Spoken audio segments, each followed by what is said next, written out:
Following a fantastic game by this defense that shut out one of the top offenses in the league in the second half of the game, they were unfortunately dramatically overshadowed by the lack of anything on the offense. Both our quarterbacks, as Harold and Cousins both got to play, struggled to complete simple passes.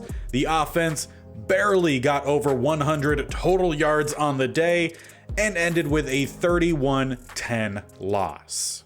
Now, following that game, we did a couple different things, and if you didn't stick around to the end, we'll talk about it real quickly. We did change the gameplay sliders, primarily focusing in on the quarterback accuracy, because we need to get this fixed. It is game breaking at this point. 5-yard, 10-yard passes, we can't complete at all. Our completion percentage is probably on average throughout this series sitting at about 40%, 40 to 45. That is how bad the quarterback play has been. Now, I know we don't have any fantastically rated quarterbacks, but we've Stetson Bennett, we're not even going to include him. But Bo Harold and Kirk Cousins both have solid accuracies, right? And they can't complete a 5-yard check down. So we'll test out 55 here for the quarterback accuracy. If they're just playing too good and there's not any incomplete passes or any bit of inaccuracies, then we're going to lower it down until we find that sweet spot. Very similarly to what we did last season with the punting slider for the accuracy, to find a decent middle ground between too far downfield and then just the ball not going anywhere. So we're testing 55. We're going to see how that works. If it's too cheesy, we go down. Simple as that. In addition, we've also made a change to the starting offensive line, and we're going to see if it works out. So if we go to the adjust lineup screen, we can take a look. We've moved around 2 players. So McAllister is going back to center, and we're moving David Andrews to left guard. Both of these guys during training camp were switching back and forth, so they both have had time to get used to both positions, and we're going to see if this ends up working out. Primarily, we've done this so that David Andrews, who is a pretty well-balanced offensive lineman, fitted more towards the run blocking, could help out on this left-hand side. Because Dickinson, while he's a young developmental guy, 75 overall with a star dev, has struggled a little bit. He's not as much of a run blocker. While the primary ratings aren't bad, the secondary ones aren't great. 67 for run block power, 72 for finesse. Not much of a lead blocker. When we had McAllister next to him, who's again a very balanced guy, he's not necessarily bad at either side, has his struggles against power to say the least. We weren't able to run the ball much at all in game 1. Now, again, it was against the 49ers, a really good team. So don't want to judge too harshly, which is why we're not making too many different changes, like trading for a quarterback that we did take a look at. And it is possible to trade for CJ Stroud, but he also has thrown a lot of incomplete passes and interceptions. So we're going to wait on that for now. But hopefully this will fix the offensive line issues. And hopefully the slight adjustment that we had will also help us out for the quarterback accuracy. Now, on top of that, I am also keeping track of my own stats. As we could kind of maybe see here, essentially I have all of the offensive linemen who have played on this list. And because we had an injury to Avila, who is back for this next game, we saw a little bit of Smith. Now, what I'm keeping track of is more than just what Madden does with just sacks given up. So on here I have hits, hurries, sacks, and penalties. In the first game, Dickinson gave up a hurry and a sack. McAllister gave up a hit and had a penalty. Avila didn't get to play very much, so nothing for him. Andrews didn't give up anything. Smith did have a penalty, and Williams gave up a hit.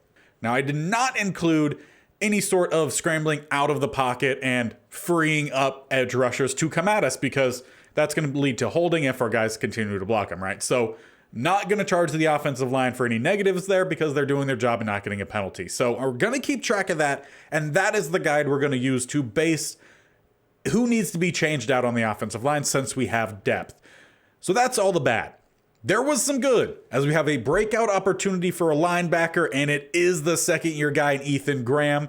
I think he's a normal, so we're just going to need one combination, or just one of interceptions, forced fumbles, tackles for losses, or sacks. Or we just have to, as the whole defense, hold the Seahawks to less than 250 total yards, which I doubt. Graham has been all over the place, so I'm sure this one should be a lock, knock on wood. But with all that said, it's time to get stuck into the game, another division rival to kick off Season 3. As they have an 83 offense and 81 defense, we are fairly close with a 77 across the board. Let's see if we could wrangle Walker and finally see some good play.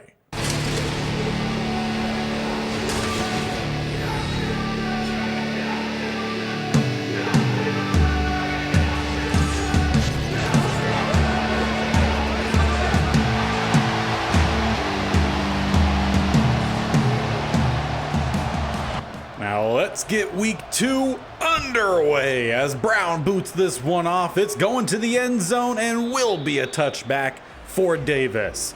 Now the offense for the Seahawks will head out behind their young, pretty solid quarterback here in Scott. In week 1, he had 4 touchdowns compared to 1 interception, about 300 yards throwing. So he had himself a pretty good game, as Walker will get to the outside and a early potential big injury here. DK Metcalf will have to take a knee. Couldn't quite tell what it was, but he's definitely frustrated over on the sideline. Kind of gives me vibes of the Prez with his first game coming back this year and then not being able to really play most of that game due to his concussion he had earlier. As they get the quick throw out to Disley, not gaining really much of anything, 3rd and 8. Now, I do hate to break the fourth wall early on here, but I cannot switch players pre-snap, so that's fun. So we're going to be manning some D linemen here as they go Walker, who does not pick up the first down. Murray Jr. with a key stop will force the punt. Now's time to test out this 55 quarterback accuracy by starting off with a run. As we go with Akers, play 1, he'll pick up 4. On top of having the quarterback accuracy boost, we're also going to try to primarily run the ball today. We did not get Akers going much at all last week as we throw out of a sack early on here. Now obviously, just mentioned I want to keep running the ball, but as we have a 3rd and medium here, I feel like a pass is more so in order. We're going to shorten the route by Palmer, go with a little bit of some play action. See if we can find some space. Got the rookie coming across, try to find some space, and what a catch! Big hit comes in, but he holds on to it. Way to go, Ed Jarrett. We saw him have a fantastic grab to open up his career last week.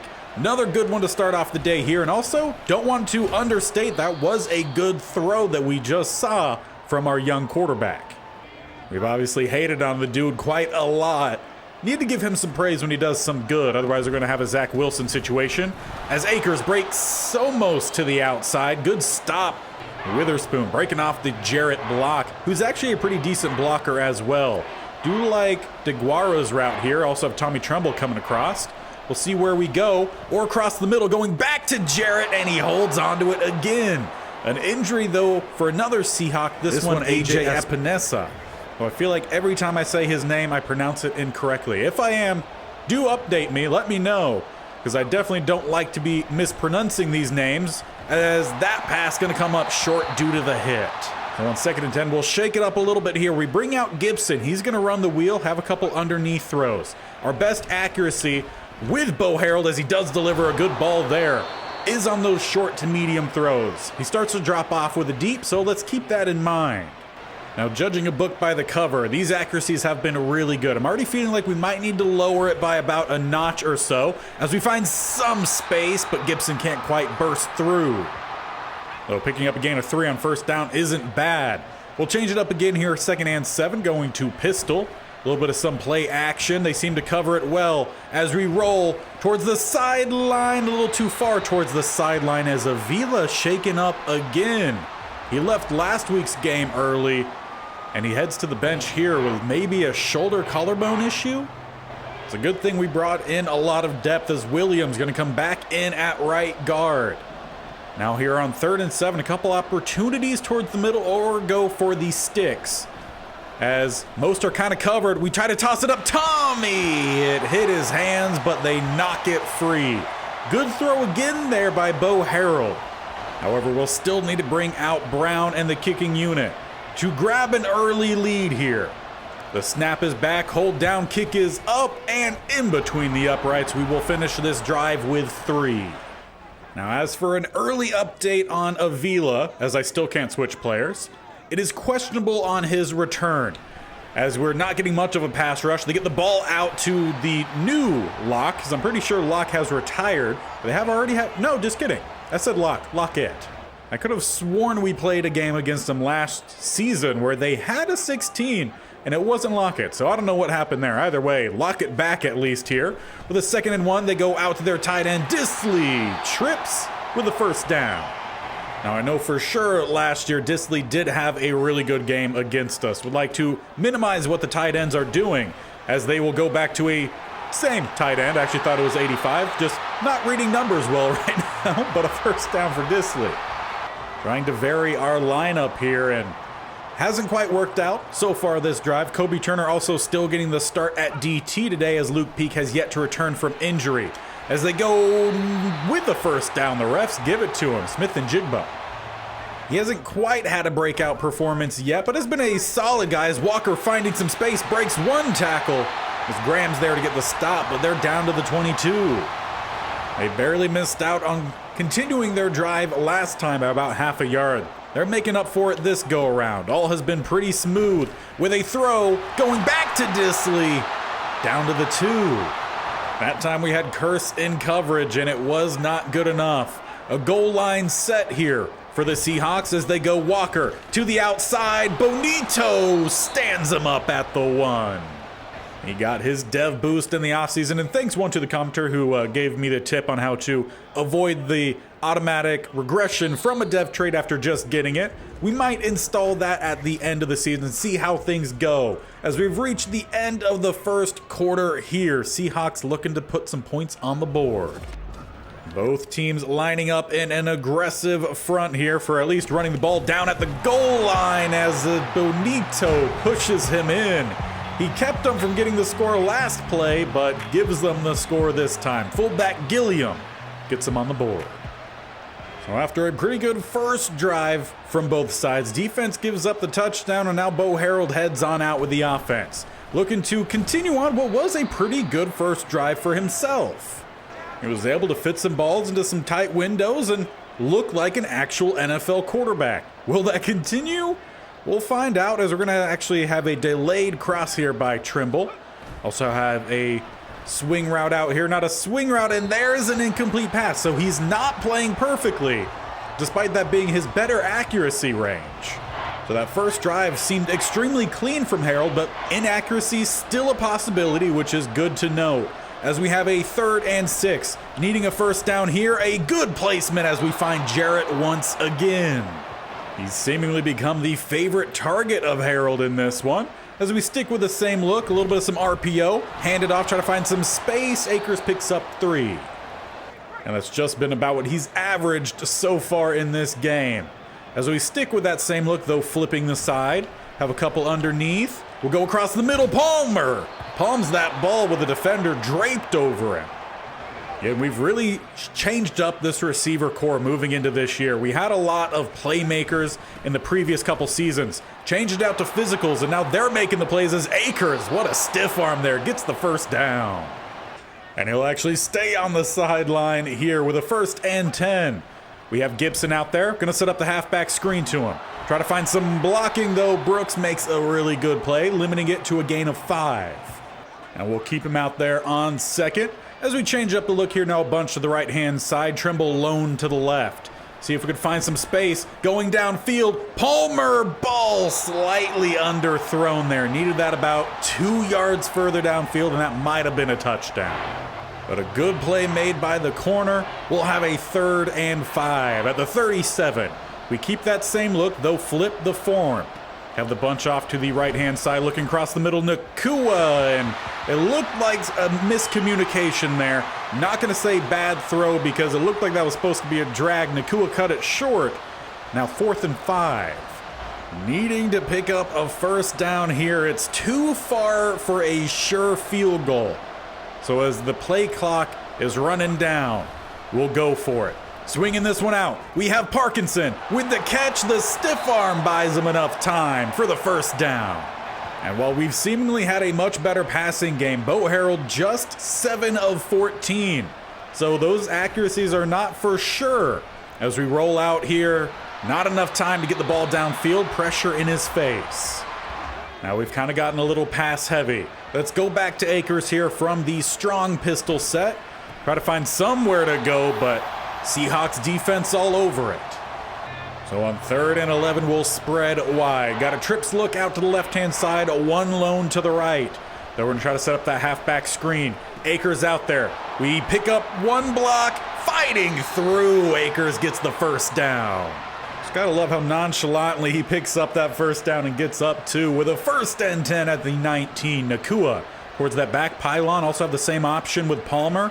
They shade to the left-hand side. Let's toss it up for the veteran who can't bring it in. Tariq Woolen with good coverage there. As we'll change up look here on 2nd down. Go back to pistol, trying to find a stretch to the outside. A good block there from Parkinson. Gonna be a 1st down from Akers as he takes a late hit for sure. It was a good 2-3 steps out of bounds, but no flag comes in. But at least we have the 1st and goal. As we'll look to air it out here. We've gone with some runs, try to see if we can find some space. Let's roll it, throw it. Akers with the grab and in. Untouched. Cameron Young unfortunately injured for the Seahawks, but we grabbed that lead. And with just under 3 minutes left in this one, I still can't switch players, so now I'm manning up Adebo over on the outside. Probably not the best call, but it's apparently what we have to do. They go opposite way, so apparently I had some good coverage there. Throw away. It is just very strange. It allows me to change everything else, but I cannot switch players. Even on special teams, I can switch players. Can't freely switch, have to go through each individual player, but I don't know. Weird broken Madden. I also had this problem in last year's Madden. So let's just hope the rest of this defense can come up clutch for us, as I am on the outside and can't even see myself. So that's fun, as I already get blown by as Lockett drops it. A rare drop from the veteran receiver. And with 2nd and 10, they'll come out under center, though making a check at the line. They have 2 off to the left, 1 to the right. Setting up some deep throws, they check down Walker with a catch, gain of 5. Now as the 2-minute warning hits, we have a big 3rd down here, 3rd and 5. As they will be setting up a pass with a wide open receiver. Njigba breaks the first catch and gets down to the 32. Seahawks so far making the bigger plays, I feel like, more consistently. As it's now about 1:55. They go with a quick throw and dropped again by Lockett. Guess he's hearing the footsteps. Though if I were the Seahawks, I would be attacking the right side of the field here as they switch to a single back set. Couple underneath guys. They have Lockett again, but instead they go Walker, and he'll pick up another 5. Right now, Scott just taking whatever is given to him as they spread 2 wide from shotgun. Have a couple options to go out wide. Gonna be a 1st down catch down to about the 15. Now, once again, we're not seeing much of any rush from this defensive line, and we have a couple other options if we need to get to them, as Disley has the catch and another 1st down. We could really use someone making the play here as we're about at halftime. As they set up a little bit of a pick on the outside, get a little bit of a pass rush, however, they'll roll and throw away. And I just love playing a corner here on the outside where I can't see what's happening, but there is the development boost for Graham, who does not boost through that opening gap, but keeps points off the board. With 26 seconds left, Graham gets the pick. Now with that time, can we find ourselves some more points before half? Field goal range is around the 35, so a whole lot of space between us and there. As we will swing it out wide, gonna get Nakua, who I don't know if he was out of bounds or not, so let's be safe, call the timeout. Now from here, we just need to essentially flip the field to the other 35, and we might have a chance. As we stick with the same set, have a couple guys going towards the corner. Though they cover it pretty well, let's roll and throw away. Still sitting at that 50% completion. So while we've seen some better play, it's not leading to massive difference in terms of that completion percentage, but just the feel is a whole lot better as we go across the middle. There we go. Tommy Tremble with the catch downfield, and finally a good throw in the midfield. we might finally have ourselves some competent quarterback play. As there's 11 seconds left, I would love a 1v1 with Jarrett downfield. And that's what we're going to have towards that front pylon. Good knockaway, Witherspoon. The smarter play there probably would have went with a shorter throw because, again, need to get to around that 35. We got 6 seconds left.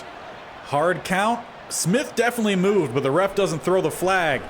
Needing some yards here and almost intercepted. We're at the 42. So it's definitely too far for the field goal attempt. Let's try once again, as actually Marshall checks in over on that right-hand side. Haven't seen much of him. We also have Nakua on the left. Well, let's give it a try here. 1v1, Marshall speeding by, but the ball slightly overthrown. Again, we're still seeing those inaccuracies, but they're just feeling a little bit better. Like there's some actual AI behind what is happening. As we hit halftime, it's a narrow lead for us, 10-7. With 140 passing yards, we lead that category, only have given up 125 for the Seahawks. Looking around the league, though, first matchup we have, San Fran just took care of business against us. They're currently down at half, 17-14 against the 0-1 Colts. As for the second update, we have almost halfway across the country, Bears taking on the Packers. And the Bears with a big win, 24-6, as the Packers have themselves a new quarterback in McLeod. Fields, only 157 throwing yards and a touchdown. As for the last update, got the Cardinals taking on the Falcons. Falcons up 14-10. Cardinals looking for their first win. A lot of throwing yards there for Murray in the first half, but not much to show for it. But as we get our game back underway with the boot, we will be starting on offense. Williams had a return for us for a touchdown last game. Almost found a gap there, but good tackle from 40. We'll head out at the 20. Now, I did talk a lot in the first half of this video about getting the running game back involved first and foremost. So let's, get back to it as Akers bursts through the gap. Already seeing a lot better run blocking in this game. Though having said that, it's also a whole different team. 49ers have a dominant front seven. I wouldn't necessarily say the Seahawks matched that, as Akers close, they mark him short. And Witherspoon very lucky he didn't get called for the extra push there at the end, as we go DeGuara picking up much more than the first down, up to the 38. And another thing I definitely want to get better at is rotating the formations here offensively. A lot of times we kind of stick through the same, whatever ends up working, we kind of stick with it for a little while. As let's try to dump this one off, a shovel pass goes awry. Harold definitely waited too long to get that one out. So we have ourselves a 2nd and 10. As again trying to set up some running space down the middle, we cut just a gain of 2. And after that big hit, he'll head to the sidelines for 3rd and 8. Gibson checks back in, and we're going to try to go to him here. Halfback screen. We've had some blockers out in front today. A good one from McAllister, picking up the first down. Getting these running backs involved on all facets. Now another thing, as we talked about the running earlier this drive, talked about how we need to stick to some shorter passing is, but we've gradually gotten longer or deeper is the better term, as we take the sack by Chancellor. So on top of all the other things we're already trying to get back to, we're going to try to get back to some shorter passing games as they bring down the safety. Try to get the halfback screen off of it. Good block out in front is Andrews, and a good return there after the screen. Make it a 3rd and 8, a lot more manageable. And again, we'll change the look, as we'll have the bunch off to the right-hand side. I do like the route by Nakua. Also potentially Gibson on the swing check. Does look good, but let's get rid of it quickly. Nakua with the grab and the first down, taking the contact. A nice, quick, decisive throw there by Harold. Like to see it. As we'll continue on with that bunch look. Gonna go with a quick check down, and Jarrett just never saw it coming. It appears to still be a little bit of a problem. As we'll go with the RPO, we swing it out Nakua, but a great read. 22 makes a quick stop. Probably should have stuck with a run on that one, as 3rd and 11. They don't jump on the hard count. And you know what? Harold looks like he's going to step up here, try to find the space, make it 4th and inches. But the offense stays out there. As Brooks comes down to the line, he's sniffing out the fullback dive. We run it anyway, it's close. Gonna depend on the spot. It looks like the Seahawks celebrating. What's happening here? Someone give us an indication, and that's not the one we were hoping for. They say Seahawks get the stop. If that's true, it's too close of a call here for us, as again, I'm still stuck out on a Debo. This is not where I want to be playing, but it's where we have to play. As they check it down, Walker picks up 5. That seems to be a recurring theme, as they have Smith and Jigba out to the right-hand side. Do my best to cover the short, but instead they go with a run. Walker picks up a couple, but not much more. And on 3rd and 3, double A gap look for the defense. As they will hand it off, Walker finds the gap, plows through the rookie in Swain, and gets the first down. And with that first down, they're just past the 40. Scott making a check at the line. Setting up some more throwing to the outside. They got Lockett, who catches it this time, and another gain of 5. I feel like that's probably the number one thing said in this video is gain of 5 with 2nd and 5. About 40 seconds left here in the 3rd quarter. They go with a run, a bunch of space for Walker. A bad angle by Swain as Curse comes over to get the stop, but they're down to the 24. However, Walker, despite celebrating, a bit shaken up. Maybe on the extension there with a first down, messed up that shoulder or elbow. Who knows? Either way, it is a first down for him. As they go to the outside, and Debo sits perfectly under coverage. Thank you very much. Getting the interception, we take back over, still with our field goal lead. And considering how low scoring this has been, even though we're in the 3rd quarter, we might need to let some time start to run here as we try to get down the middle here. Akers doing what he can. We've had some openings here and there, but not a whole lot, not consistently. Especially on the outside as we try to find a stretch play. Akers trying to burst through the gap. It's just clogged up by his own teammates. We'll have a 3rd and 1 to start this 4th quarter. Passing game, we let off a lot in that 3rd quarter, only adding on about 16 yards. But we only gave up about 10 more as well on defense. So all in all, feel like it was a pretty decent quarter there for us, but we need our big one here. As it's 3rd and 1, we motion over Parkinson. Try to get down the middle. Akers plows through a pretty good stop by 43, gets the first. Now, as we've seemingly pulled them down to the line here, if we could pop off somewhere downfield, that would be great. Go with some play action roll. We have our guy coming across. We find Tommy Tremble holding on to it with the first down. It was a good throw there by Harold. Got it over the top of the linebacker. As we are letting that clock run. Try to find some space down the middle once again. Akers picking up a few more yards. He's seen quite the amount of carries for at least the amount of time we have per quarter here. So let's give a carry to Gibson as we pull some blockers out in front. Good power spin there. We'll pick up another few yards. But on 3rd and short, needing to pick up the first down. They don't jump. Let's have Nakua across the middle, who holds on to it. And luckily doesn't cross the line to gain after getting the catch. First down. Trying to get those quick little throws in. Build the confidence of Harold. Build that connection with his receiver, something we've been lacking. Though we could also deal with some better blocking as now Cam Akers also a little bit shaken up. It luckily doesn't appear to be major. He'll head to the bench, get further evaluations. As Gibson checks in, goes with the run down the middle. Strong run, bringing up 3rd and 6. But once again, we have a big 3rd down here, needing to convert. Going to a little bit of some play action. Tossing this one well awry. That one needed to be about 10 yards downfield. Not sure what Harold was thinking there, but we'll have to bring out Brown, make this thing a 6-point ball game. Hopefully the defense gets the stop. This one is up and through. 2nd field goal for Brown today. We at least managed some points off the Adebo interception, though a touchdown really would have been nice. Gonna need the defense to continue to play well here. Only up 6. As they go across the middle, DK back out there. Drops the catch. He honestly maybe returned earlier and I just missed it, but I feel like that was his first catch since his early injury as they're shaking up the formation here. Gonna spread 2 to either side. Disley all the way to the outside. As he's running the deep route, they go Oppo. Smith and Jigba gets 9.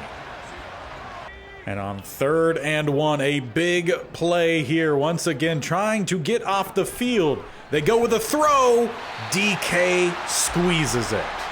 A great read there from Scott as we were sending the blitz. He threw right over it.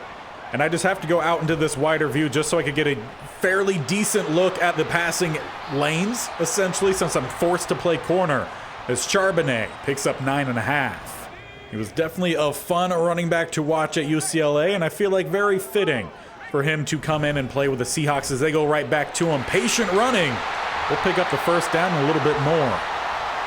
But it's definitely a good thing that we got that pick with Graham earlier, since I can't utilize him at all as I'm forced to play on the outside as that one broken up by Swain. They tried to get the quick throw out to Charbonnet, but good play by the safety as they will make a change here. An empty set now, 2 to the left, 3 off to the right-hand side. Again, having to look with this wide angle since I'm forced to play corner. It's not my favorite angle to look at as Swain comes through once again. It's a very competitive position as we have 3 potential starters there. But if they keep making the plays, then Swain can continue to start as Disley powers through for the first down on 3rd down. And we hit the 2-minute warning. Seahawks need a touchdown to take a lead. And only if I could change players here on defense. They go with a quick throw. DK breaks through the first set of tacklers with a first down inside the red zone. Feel like down here I need to essentially change players as quickly as possible as soon as that ball is snapped. There we go. Into Nick Bell and quick stop by Murphy Jr. That's definitely going to be the game plan here late on, is just try to switch out of players, get to one of the defensive linemen so I don't mess up the coverage. As they go downfield, it's picked off by Rice. His first career interception comes at a key moment. A great block there by Conley, but couldn't squeeze by him. Rice, after a down rookie season, is the sophomore year it? They went back to Smith and Jigba, and Peter Rice makes the play. Now Gibson with a first down. Yes, they give it to us, though an injury by Alex Wright will cause a timeout to be used. The Seahawks have 2 more remaining. Doesn't look like a major injury. Once again, he heads to the bench. Seen a lot of minor injuries today as Gibson again trying to break out the spin. Doesn't get very far. 56 seconds now on the clock. 1 timeout remaining. Gibson breaks 1 tackle, picking up another 2, and the last timeout called 3rd and 7. And from here, a first down could seal it. Otherwise, we're going to have to milk some clock, buy some time on 4th down. Gibson will break to the left, does not power through, but we could let 40 seconds or so drain, leaving some time still on the clock. Now, if we had a few less seconds, I would snap the ball with a quarterback, run around, kill time, but it's smarter here to let this one fly. So Evans will punt. The defense and special teams will have to get the stop. It's a booming punt. Down inside the 5, bounces forward, and we stop it at the 10 with 2 seconds left. So it'll all come down to the last play. A Hail Mary attempt for Scott, and they send guys towards the sideline. They need to get down the field. They need a touchdown, but a sack comes in somehow. It is not a safety by Smith. Our first sack of the game ends the game as we get a win over a division rival. Seahawks 13-7. Defense played phenomenal. We saw competent play by our quarterback despite not having a great quarterback percentage either. And in fact, here are the numbers on it. We had 34 attempts, completing just 18 for a completion percentage of 52, giving us an 80.3 quarterback rating. We had just under 200 passing yards, 1 touchdown, no interceptions. That is the level of quarterback play you should see from this overall range of a quarterback. First look is solid. Now, will we see that kind of play continue and see it be true through multiple games? We'll find out. I think we're going to stick with that 55 mark for quarterback accuracy for at least another game. Next one up will be the Saints. But we got a couple things to talk about here at the end. First, breakout player. Ethan Graham wasn't the elite performance he was hoping for, but it's not for a lack of effort. He got the pick. He needed a pick. How did he not get the development boost there? I will have to double check in the recording to make sure that he just needed a combined 1 of interceptions, tackle for a loss, sacks, forced fumbles, or the 250 total yards.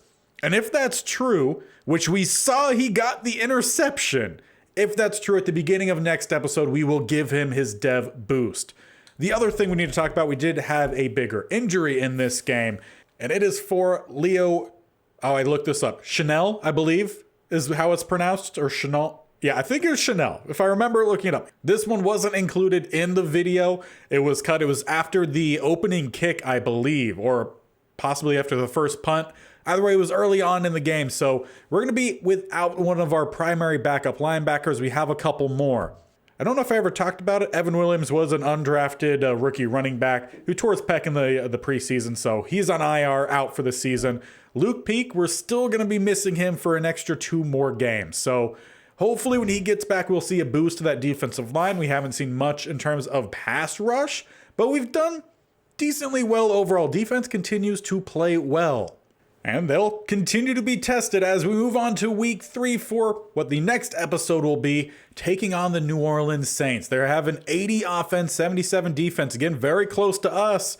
And we face a former one of our players in Cooper Kupp, who already this season has had 10 catches, near 200 yards, and a touchdown. So should be fun to watch. And we have a breakout opportunity for the defensive line. Also, hopefully next time when I'm on defense, I'm allowed to switch players and not be manning up on or with a Debo. Though I did get good coverage and get a pick. So there is that. But that's how we're going to end this video. Again, we're going to stick with that 55 quarterback accuracy for 1 more game. See how it does. Again, good accuracy this time, or more competent play, but we still had bad throws. And the completion percentage was just 52. So I feel like that is a good step in the right direction. The offensive line also played a bit better, but still not perfect, so it fits the ratings that we have. So all in all, I'm very happy about that. Make sure you stick around, hit that bell icon on the bottom right, or scroll down, hit the subscription button. They both do the same thing in one, subscribing to this channel. But also, while you're there, make sure you tap the bell icon so you're notified of when these videos go live. This series every single Monday, Tuesday, Thursday, and Friday with the state-only challenge. You do not want to miss out this week, as the Central Plains states-only challenge are in the playoffs. That series, typically every Wednesday, Saturday, though in the playoffs, a win and 50 likes on the video guarantees the next round the very next day. So it's up to you guys on how many videos you get this week. So we'll find out as we move along. Until next time, we'll see you guys later. Bye.